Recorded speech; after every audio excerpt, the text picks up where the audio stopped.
Hola, bienvenidas, bienvenidos a este segundo módulo de la capacitación sobre sustentabilidad.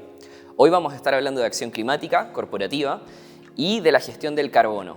Medir huella de carbono, reducirla, compensar. ¿Cómo hacer todo ese camino circular año a año? Estos dos temas son cada vez más atingentes y necesarios para los modelos de negocios de las pequeñas y medianas empresas en Argentina y en el mundo. Soy Felipe Cortines, especialista en cambio climático en The Carbon Sink, un marketplace de medición y compensación de huella de carbono de Latinoamérica para Latinoamérica. Soy ingeniero industrial de profesión y actualmente estoy cursando una maestría en antropología social y política en Flaxo. A lo largo de mi carrera profesional he visto cómo sustentabilidad es una etiqueta muy amplia y abarcativa.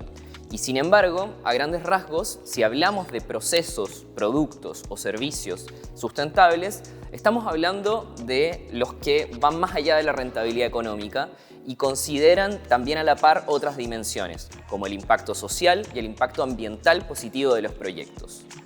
Huella de carbono, economía circular, regeneración, criterios ESG, ciclo de vida, simbiosis industrial. Ejemplos son muchos de prácticas que podrían llegar a ser catalogadas como sustentables. Hoy nos enfocaremos particularmente en el contexto del cambio climático y cómo pasar a la acción desde nuestras pymes a través de la gestión del carbono. La crisis climática no está esperando al 2030 o al 2050. Los impactos de la misma ya se están viendo en todos los rincones del mundo y cada vez estos fenómenos climáticos son más exagerados, más exacerbados. Se espera que persistan en el tiempo si no somos capaces de reducir nuestras emisiones de gases de efecto invernadero y modificar nuestros modelos de producción y consumo. La acción climática nos involucra a todas y a todos, desde los estados, las empresas, las organizaciones, hasta nosotros, los individuos.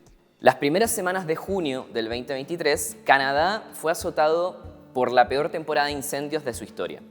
Si bien es común que existan este tipo de incendios para la época de verano del norte global, este año fueron mucho más virulentos. El clima seco y extremadamente cálido fue propicio para que alrededor de la zona de Quebec se generaran muchísimos focos de incendios forestales al mismo tiempo. Días después se hicieron famosas mundialmente, se viralizaron por todas partes, imágenes de Nueva York con un cielo profundamente anaranjado. Casi como si fuera un mundo distópico, ¿no? La película Blade Runner. La imagen potente nos demuestra la mala calidad de aire que había para esos días. Nueva York tuvo el peor aire del mundo por varios días en la semana del 7 de junio del 2023.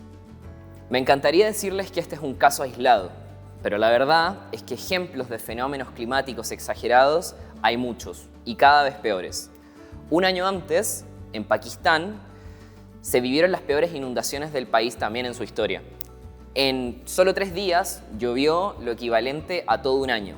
Esto ha generado, hasta la fecha, más de 1.800 muertes y hasta el día de hoy, lamentablemente, más de 10 millones de personas siguen sin acceso a agua potable. Producto de las inundaciones, en temporada plena de monzones, fueron más de 30 millones de personas las que tuvieron que migrar de manera forzada y hoy en día aún 10 millones siguen afectadas por la misma. Al igual que en el caso de Canadá, Pakistán tiene una historia de monzones. Estos no son algo nuevo en la región. Sin embargo, lo que sorprende y que podemos linkear directamente al cambio climático es la violencia con la que se están generando estos fenómenos. La desigualdad, tristemente, se ve en la causa de esta crisis. El 10% más rico del mundo genera la mitad de las emisiones, o el 50% de estas, producto de sus modos de consumo. Mientras que el 50% menos rico del mundo genera apenas el 10% de las emisiones y son los más vulnerables a las mismas. Este es un dato que entrega Oxfam. El cambio climático es antropogénico, digamos, generado por el ser humano, ¿no? Y esto se ha confirmado ya en la COP de París y reafirmado en la COP en Sharm el-Sheikh recientemente en Egipto.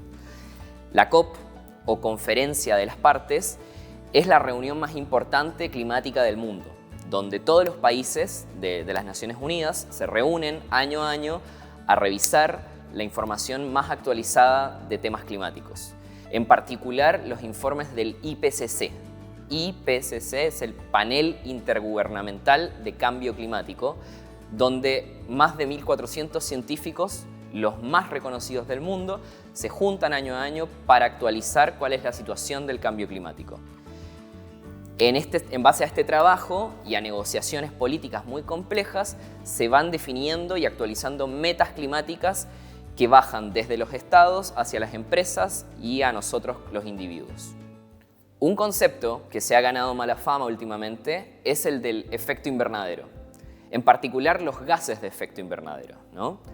Pero la realidad es que gracias a estos mismos, a los GEI o gases de efecto invernadero, existen condiciones de habitabilidad en la Tierra para que nosotros y el resto de las especies puedan prosperar y existir.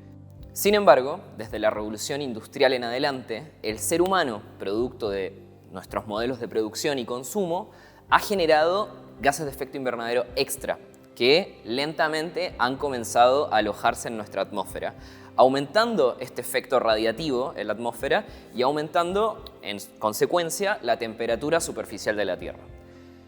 Esto ha sido producto de diversas industrias o actividades. Entre ellas podemos notar el uso de combustibles fósiles, la deforestación, la tala indiscriminada, la agroindustria, la ganadería, el mal tratamiento de residuos y muchas otras más. Hablamos de huella de carbono, pero la verdad es que los gases de efecto invernadero son varios. El CO2 o el dióxido de carbono es solo uno de ellos, pero también tenemos el metano, el óxido nitroso, los clorofluorocarbonos, que son varios gases, sobre todo presentes en los servicios de refrigeración, y el vapor de agua incluso es un gas de efecto invernadero, que producto del ciclo natural del agua está presente en la atmósfera y tiene movimientos constantes en la misma. No obstante, por simpleza y porque tenemos una tabla de potenciales de calentamiento global, hablamos de carbono equivalente para referirnos a todos los gases de efecto invernadero, metiéndolos, entre comillas, en el mismo saco. Entonces, el CO2 tiene un potencial de calentamiento global de 1, pero el metano, por ejemplo, un gas de efecto invernadero mucho más fuerte, tiene hasta 27 veces ese potencial de calentamiento global. El metano está muy presente en la ganadería. ¿Sí? Es un gas muy presente en la ganadería y por lo mismo también no tenemos que ser unidimensionales a la hora de pensar en la gestión del carbono y no enfocarnos solamente en el dióxido de carbono, valga la redundancia, sino que en todos estos gases de efecto invernadero. Entonces, este aumento de la temperatura superficial de la Tierra, producto de los gases de efecto invernadero antropogénicos que hemos alojado en la atmósfera, ha desencadenado impactos negativos en nuestros ecosistemas que probablemente van a continuar al alza. Hablamos de sequías, inundaciones, ecosistemas depletados, pérdidas de recursos naturales, daños a la biodiversidad y desaparición de ciertas especies, tristemente. En ese sentido, la crisis climática no es solo climática, sino que también es ecológica. Resumiendo, el ser humano ha generado gases de efecto invernadero antropogénicos desde la revolución industrial hasta el día de hoy. Estos gases se han alojado en la atmósfera, aumentando la temperatura superficial de la Tierra. Y hoy en día vemos algunos de los efectos de ello y que lamentablemente van a ir al alza. Estos impactos negativos se reflejan en sequías, inundaciones, pérdidas de recursos naturales, variaciones en general a todos nuestros sistemas climáticos. Ecosistemas depletados no solamente desde una perspectiva climática, sino que también desde la biodiversidad, ¿no? Entonces la crisis climática no es solo climática, sino que también ecológica. Hay algunas industrias que deben actualizarse más que otras. La industria energética y la industria agroganadera, por ejemplo, que son principales sectores económicos del mundo, lamentablemente son también responsables de casi el 70% de las emisiones de gases de efecto invernadero a nivel global. En particular, nuestra matriz energética global sigue siendo muy dependiente de combustibles fósiles. La quema de combustibles fósiles genera muchos más gases de efecto invernadero que otras fuentes de energía, por ejemplo las renovables. Hoy en día, aún el 90% de nuestra matriz energética es dependiente de combustibles fósiles. Por tanto, esa transición energética es urgente y necesaria. Entre 1900 y 1910 se registraron apenas 82 desastres naturales. Si comparamos eso con la última década, estos últimos 10 años hemos visto más de 4.000 desastres del mismo tipo. Otra manera de entenderlo es con una analogía. Imaginemos que estamos frente a un lago y tomo una piedra y la dejo caer sin forzarla de ningún tipo sobre el agua. Al chocar con el agua, la piedra va a generar una estela y van a haber ondas, ¿no?, con cierta frecuencia alrededor de la zona de impacto. Pero ¿qué pasa si a ese mismo ejemplo esta vez le agrego un factor de forzamiento? ¿Qué pasa si en vez de soltar la piedra, la tiro con fuerza hacia el agua? Probablemente vamos a ver que las ondas van a tener mucha más frecuencia y van a ser más fuertes. Eso es exactamente lo que está pasando con nuestros ecosistemas. Estamos forzándolos hasta el punto de que los desastres naturales son cada vez más normales, más frecuentes y más fuertes. El momento de actuar es ahora. La situación del planeta pone en peligro al futuro de los seres vivos, incluida la humanidad. Los últimos 5 años fueron los más calurosos de la historia. El 60% de la vida salvaje se ha perdido en comparación con el año 1960. Debemos reducir sí o sí en un 50% nuestras emisiones antes del año 2030 si queremos no superar el límite del calentamiento global de 1,5 grados Celsius sobre temperaturas preindustriales. Uno de los grandes hitos en la acción climática reciente es el Acuerdo de París, o la famosa COP21. En el Acuerdo de París hubo un compromiso global de 195 países de todas partes del mundo para combatir el cambio climático e impulsar medidas de mitigación y adaptación a un futuro bajo en emisiones de carbono. Como resultado, se propone una economía mundial restringida en carbono, donde las organizaciones deberán medir sus emisiones, reducirlas y compensarlas, teniendo siempre objetivos climáticos basados en ciencia de cara al 2030 y al 2050. El Acuerdo de París es la meta más ambiciosa desde el Protocolo de Kioto. En él se dice que por ningún motivo debemos superar los 2 grados Celsius de calentamiento global. El esfuerzo tiene que ser aún alcanzar los 1,5 con respecto a los niveles preindustriales. Esta meta entró en fase de cumplimiento en el año 2020 y se basa en las contribuciones nacionales de cada país, o las famosas NDC. El año 2022, en Sharm el Sheikh, en la COP27 de Egipto, se actualizaron los compromisos de París y se puso énfasis sobre todo en los países más afectados por la crisis climática y ecológica. Se estableció un fondo específico para daños y pérdidas y se sigue el énfasis con la intención clara de mantener los 1,5 al alcance de las manos. Se pondrá cada vez más foco en exigir responsabilidades a las empresas e instituciones. Un ejemplo de esto es el ya vigente impuesto al carbono en frontera en Europa, que hoy se está transando al alrededor de 100 euros por tonelada de carbono equivalente. Y sobre todo, el foco de Sharm el Sheikh es movilizar más ayuda financiera a los países en desarrollo que aún no tienen los recursos necesarios para dar el salto a esta transición energética y climática. Limitar el calentamiento a 1,5 grados Celsius involucra una reducción drástica y profunda de la mayor parte de las emisiones de efecto invernadero a nivel global. Es más, puede ser que durante los próximos años, producto de un fenómeno natural como es el Niño, un movimiento de masas de temperatura cálida que aumentan la temperatura de los océanos, ¿no?, podamos llegar a los 1,5 extra de calentamiento superficial de la Tierra de manera parcial durante los próximos años. Luego corregiría a volver a los 1,2 donde estamos hoy, pero nos podría dar una idea general de cómo sería vivir en un planeta Tierra con 1,5 grados Celsius de calentamiento global. Desde las ciencias climáticas se habla de puntos de no retorno para varios ecosistemas que tenemos que ser capaces de no superar por ningún motivo, ¿no? Estos puntos de no retorno refieren a daños irreversibles a ecosistemas muy importantes para la vida en la Tierra. Uno de ellos, por ejemplo, es el Amazonas. El Amazonas considerado los pulmones del mundo, ¿no? Donde hoy la tasa de deforestación es alrededor de 3 canchas de fútbol por minuto, para que nos hagamos una idea. El 70% de esta deforestación va linkeada directamente a ganadería. Y lo que sucede con estos puntos de no retorno es que llevan a que los ecosistemas terminen modificándose, hasta el punto de que incluso el Amazonas podría dejar de ser un ecosistema tan rico como es hoy y transformarse en algo más similar a una sabana, ¿no? Un ambiente que emite más CO2 del que es capaz de atrapar incluso. Otro de los ecosistemas fuertemente afectados por este aumento de la temperatura superficial de la Tierra son nuestros océanos.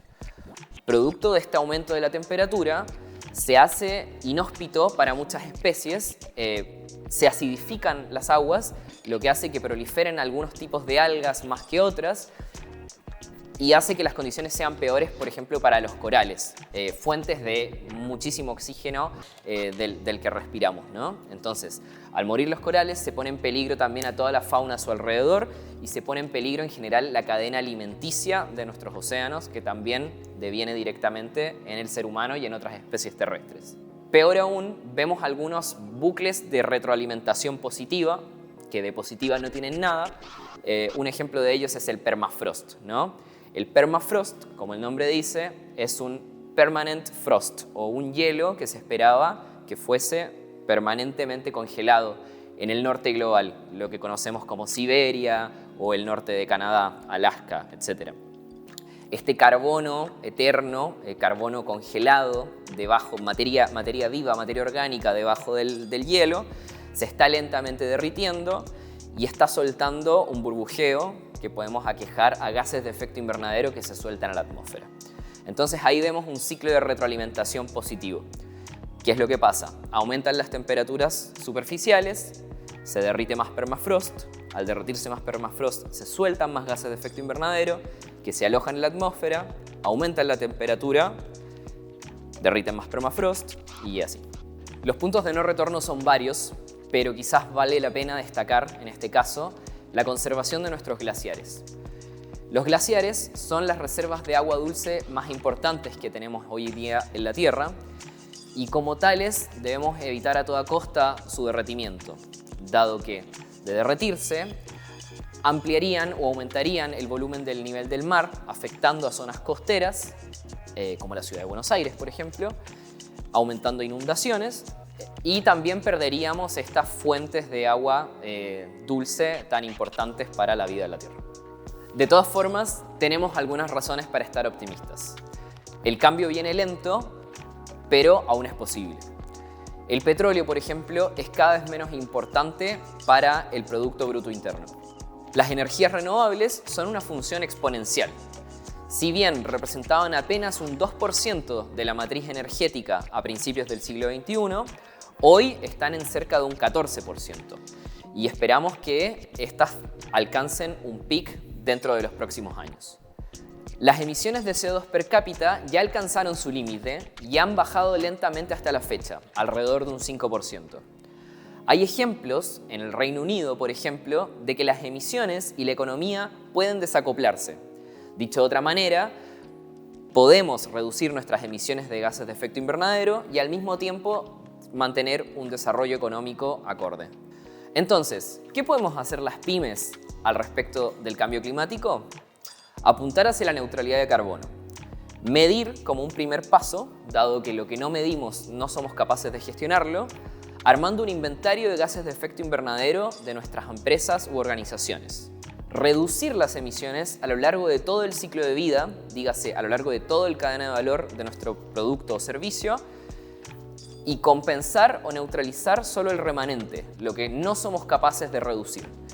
Así financiamos proyectos que están capturando, mitigando o reduciendo emisiones de gases de efecto invernadero en otra parte del mundo y nosotros logramos la neutralidad parcial de nuestras propias emisiones. Las empresas y organizaciones deben trazarse objetivos climáticos serios. En base a los mismos, si somos capaces de reducir y de neutralizar nuestras emisiones año a año, alcanzaremos el cero neto para el año estipulado, ojalá antes del 2030 y mucho antes del 2050. Pensar en modelos de negocio circulares, sustentables y a lo largo de toda nuestra cadena de valor y más allá de la misma es urgente y necesario. Se pueden medir los impactos ambientales de cualquier cosa, de un producto, de un servicio, de parte de un proceso productivo y podemos reducir y compensar las emisiones de lo mismo para lo que queramos.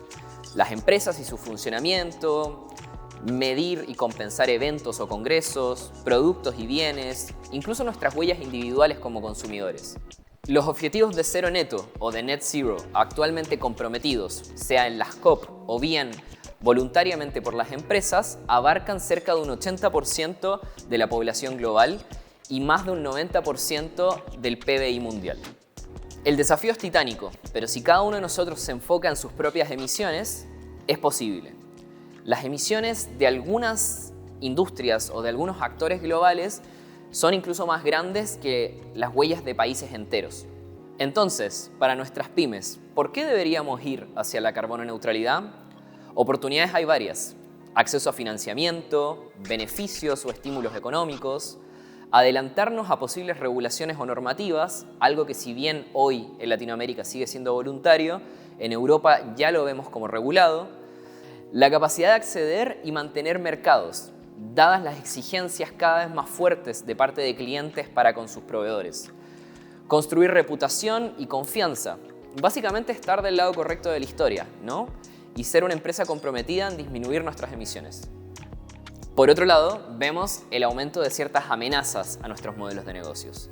El incremento de la presión de los clientes, de otros actores involucrados en nuestra cadena de valor, el avance de marcos regulatorios con restricciones e impuestos cada vez más intensos de grabado a nuestros productos o servicios, y en general el avance de una competencia sobre mercados cada vez más exigentes. Hay algunas iniciativas globales que nos ayudan a trazarnos objetivos climáticos serios.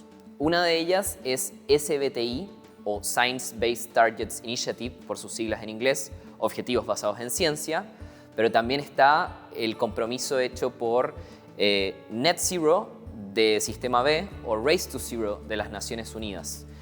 En ese sentido, definir objetivos medibles, pragmáticos y alineados con la ciencia climática más actual es un acto de resiliencia de nuestras pymes para un mercado en constante cambio.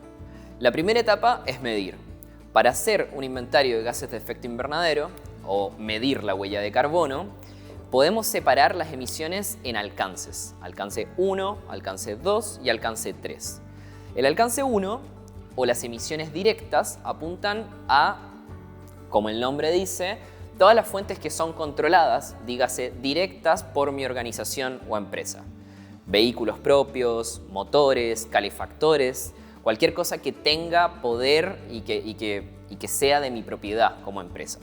El alcance 2 se refiere directamente a la compra de energía para usos propios. No es energía que produzco yo mismo, pero es energía que recibo del sistema interconectado del país en el que estoy. Son emisiones indirectas por compra de energía. Y el alcance 3, o emisiones indirectas, apunta a todo lo que se aleja un tanto de mi organización, pero que es parte de mi producto, de mi servicio o de mi proceso productivo. Son emisiones indirectas expandidas y refieren al transporte, la logística de envíos, por ejemplo, el uso de insumos y productos, las actividades tercerizadas de cualquier tipo, en general todo lo referido a mi cadena de valor. Justamente en alcance 3 es donde se generan la mayor parte de las emisiones. Según CDP, el Carbon Disclosure Project, el 85% de las emisiones están alojadas en nuestra cadena de valor. Por tanto, el esfuerzo tiene que ir ahí, a reducir emisiones más allá incluso de nuestra cadena de valor, si queremos tener una matriz productiva en consonancia con la ciencia climática más actualizada. Una vez terminada la fase de medición, dígase, ya tenemos nuestra huella de carbono y nuestro inventario de gases de efecto invernadero con nosotros, podemos entrar en la fase de mitigación. Trazándonos una meta de reducción de las emisiones, podemos abordar 3 caminos. El primero, reducir las emisiones de manera interna. El segundo, compensar con proyectos de mitigación propios. Y el tercero, compensar con créditos certificados de carbono externos a mi organización. Si bien reducir la huella de carbono es un camino único y propio para cada empresa o organización, hay algunas sugerencias generales que podemos hacer para reducir las emisiones en nuestras empresas. Algunas opciones de reducción de emisiones son, por ejemplo, la eficiencia energética, cambiar nuestras luminarias a sistemas LED, por ejemplo, en establecimientos, en fábricas, en maquinarias, para procesos industriales puntuales. Otra manera de reducir nuestras emisiones es mediante la compra de energía renovable. Si bien en la red conviven energía proveniente de combustibles fósiles y energía proveniente de energías renovables no convencionales, nosotros podemos acceder a bonos llamados I-REC, que representan una reducción de nuestras emisiones en el alcance 2 o en la compra de energía, como venimos hablando.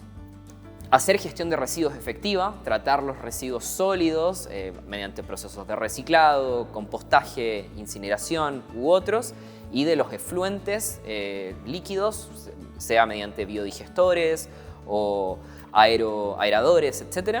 El desarrollo de energías renovables en nuestras instalaciones mediante paneles solares o sustituyendo calderas por biocombustibles, por ejemplo. En general, mejoras tecnológicas que hagan que nuestros sistemas sean cada vez más eficientes pueden ayudar a reducir la huella de carbono en nuestras organizaciones. Otra manera de alcanzar nuestros objetivos climáticos es mediante proyectos de mitigación de emisiones. En ese sentido, invertimos en proyectos propios que nos ayuden ya no solo a reducir, sino que a capturar o almacenar emisiones de CO2. En este caso, tenemos soluciones basadas en tecnología, soluciones basadas en naturaleza, como por ejemplo la forestación, la reforestación, hacer mejores prácticas en el manejo agropecuario, la conservación de bosques. Esto es algo que la iniciativa RED en Latinoamérica y en el mundo hace bastante bien. La captura y el almacenamiento de carbono mediante nuevas metodologías e innovaciones y bueno, un largo etcétera.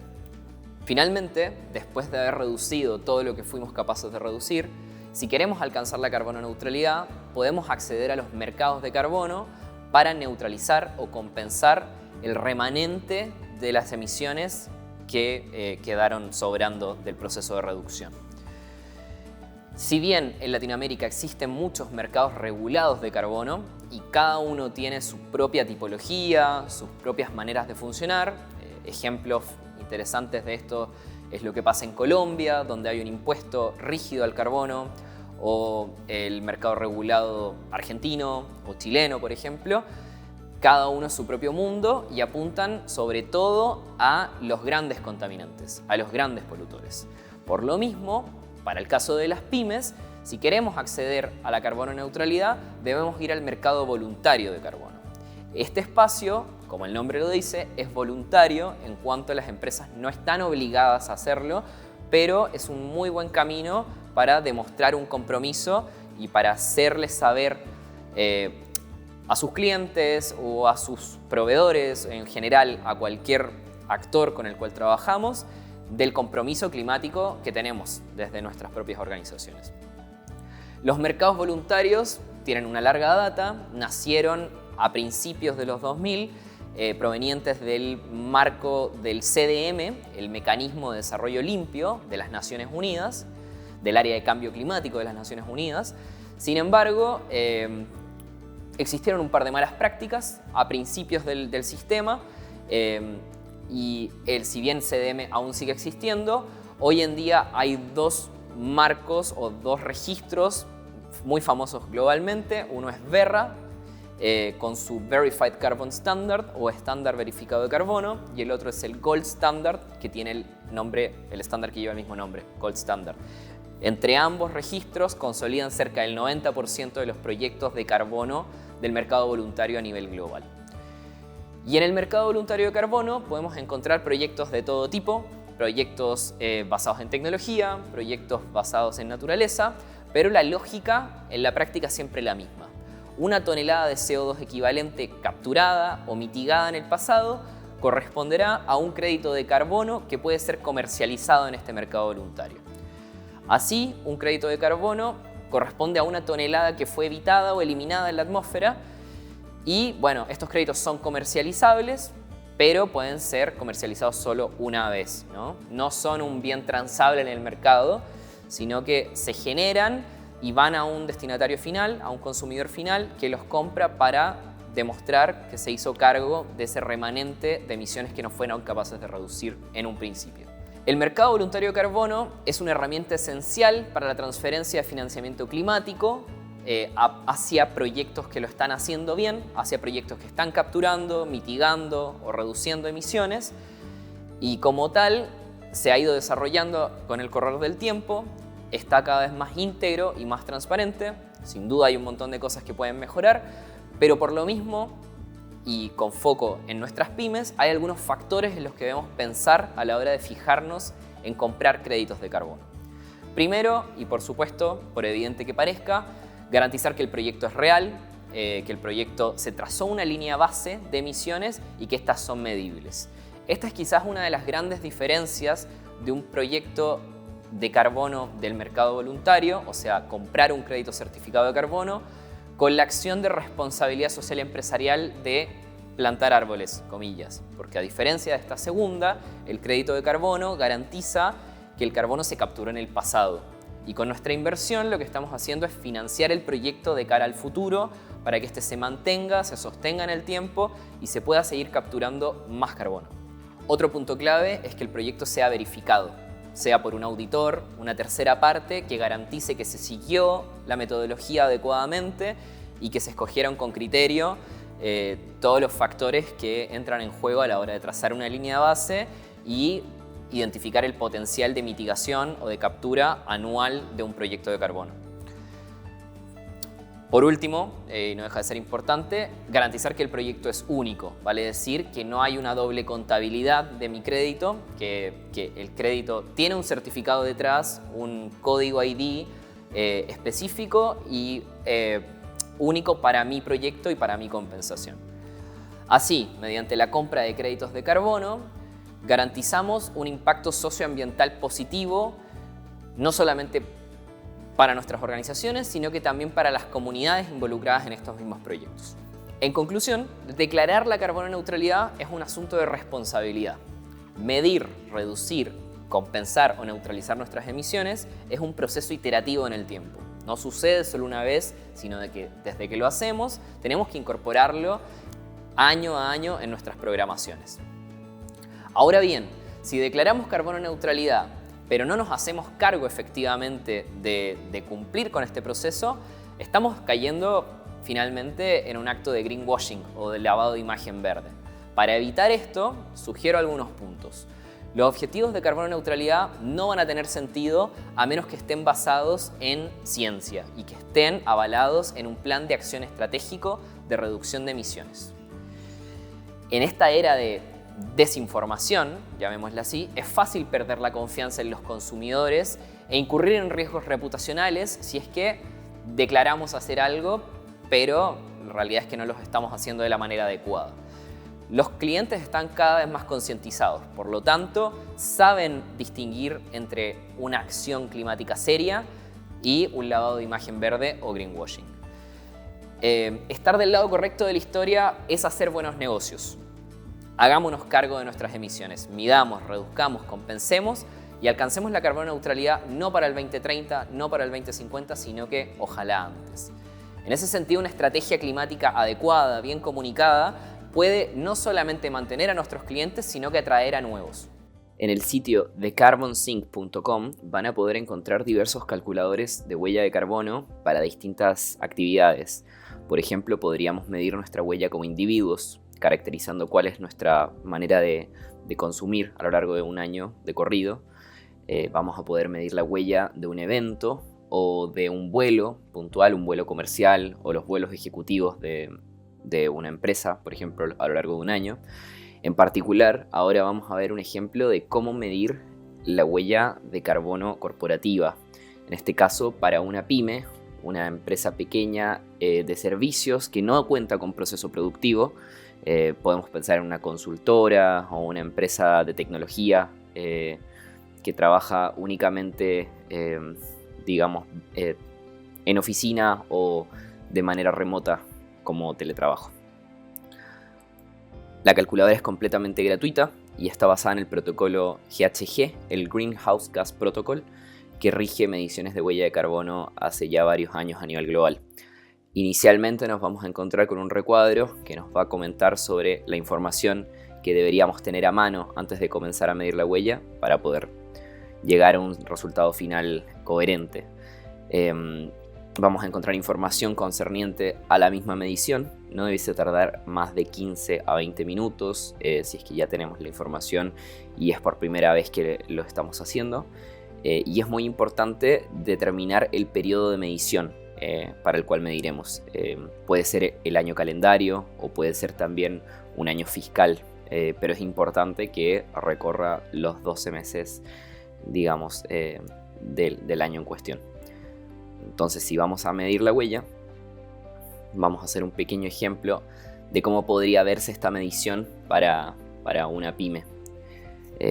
Inicialmente vamos a tener una pregunta referida al tipo de combustible. Estamos acá en alcance 1, dígase las emisiones directas generadas por nuestra propia organización, producto de motores, estufas, cocinas, generadores eléctricos, calderas, secadores y otros que sean parte de nuestra propiedad, digamos que son parte de la empresa. Acá vamos a decir y vamos a pensar que esta empresa solamente utiliza gas natural para calefacción y cocina. Vamos a poner que se gastan anualmente 1.199 metros cúbicos de gas natural. Conforme vayamos avanzando, van a ver acá a la izquierda cómo el contador nos va dando un resultado parcial de la huella total en toneladas de CO2 equivalente. Vamos a lentamente continuar. Por ejemplo, esta pregunta para los siguientes tipos de combustibles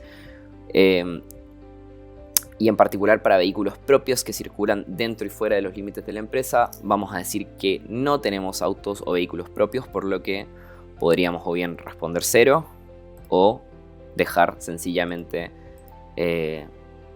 la respuesta vacía o incluso saltar la pregunta. En este caso vamos a poner ceros. Para la cantidad eléctrica consumida en el año, esta es toda información que podemos obtener de nuestras facturas de consumos mes a mes y vamos consolidándolas para tener la información anual. Vamos a poner que el año pasado se gastaron 1.788 kilowatts hora en la empresa. Por ejemplo, para los viajes en avión, digamos que hubo solamente un par de empleados que fueron producto de un congreso a otra ciudad.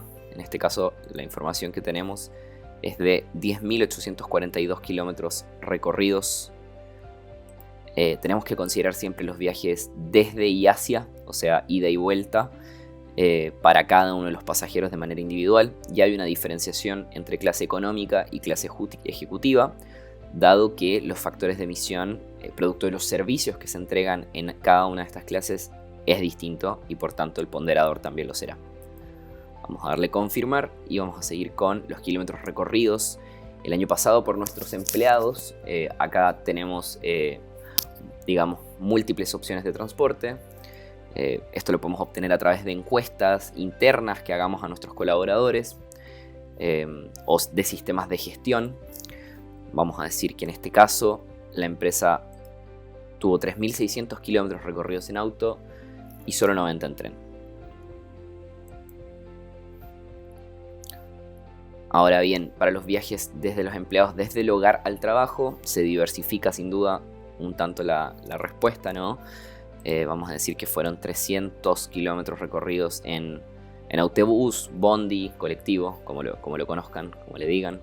Esto en el sitio de carbonsync.com está pensado para toda Latinoamérica y por tanto el lenguaje es un tanto genérico o estándar.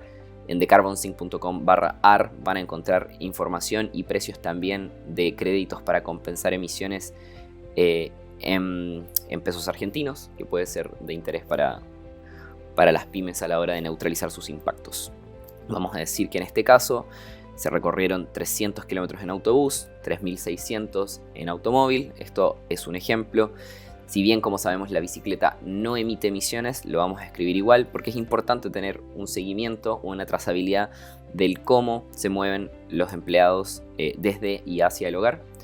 Vamos a poner que hubo 10 kilómetros recorridos de alguien que vive muy cerca de la oficina y apenas iba a lo largo del año.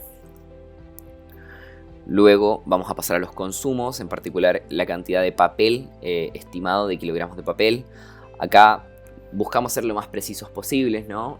Si no tenemos números exactos, de todas maneras, este es un primer ejercicio de concientización o de medición para quienes nunca tuvieron un acercamiento a armar un inventario de gases de efecto invernadero. De todas maneras, la noción es la correcta. Vamos a acercarnos a un número coherente de huella de carbono corporativa, al menos para esta empresa genérica. Para el volumen total de residuos generados, bueno, nuevamente acá va a depender bastante si tenemos un sistema de gestión integrado, si hacemos un conteo o pesaje en la empresa. Vamos a poner que en este caso no hay jardinería, no hay compostería, solo digamos, o sea, no hay compostería proveniente de un jardín, sino que solamente de desechos de comida y de papel.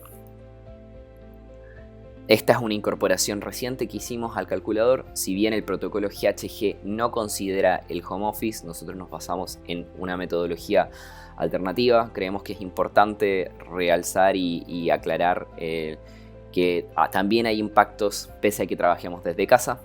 En este caso, la metodología solo nos pide la cantidad de trabajadores. Con eso hace un aproximado que nos puede llevar a un resultado final.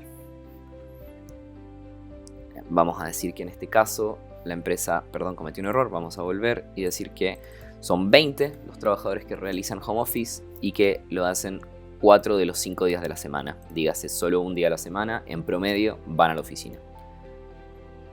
Y bueno, con eso vamos a llegar a un resultado final de 15,6 toneladas de CO2 equivalente por año. Tenemos su distribución en alcances, como ya veníamos hablando.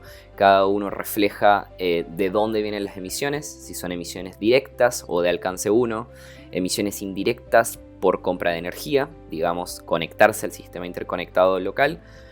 Y bien, el alcance 3 o las emisiones indirectas, como dijimos, suele ser alrededor de un 80 y un 85%. Este ejemplo no es indiferente a esa frase.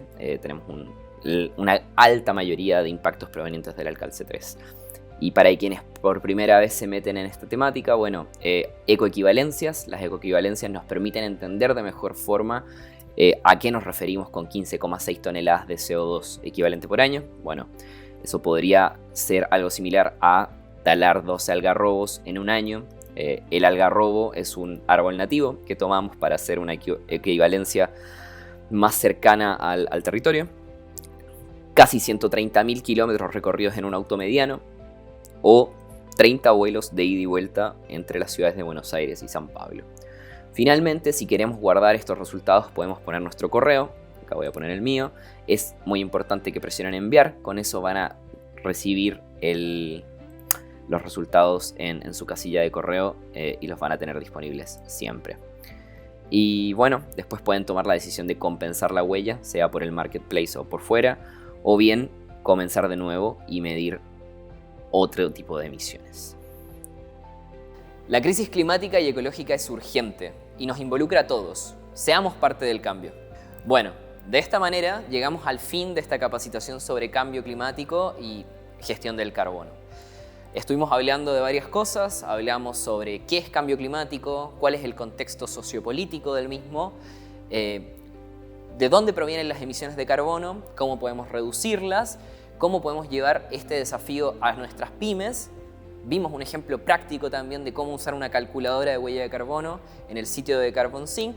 Eso es completamente gratuito y disponible para que desde las pymes lo puedan utilizar. Esperamos les haya interesado el contenido y que les sirva un disparador para asumir este rol activo del cambio que necesitamos.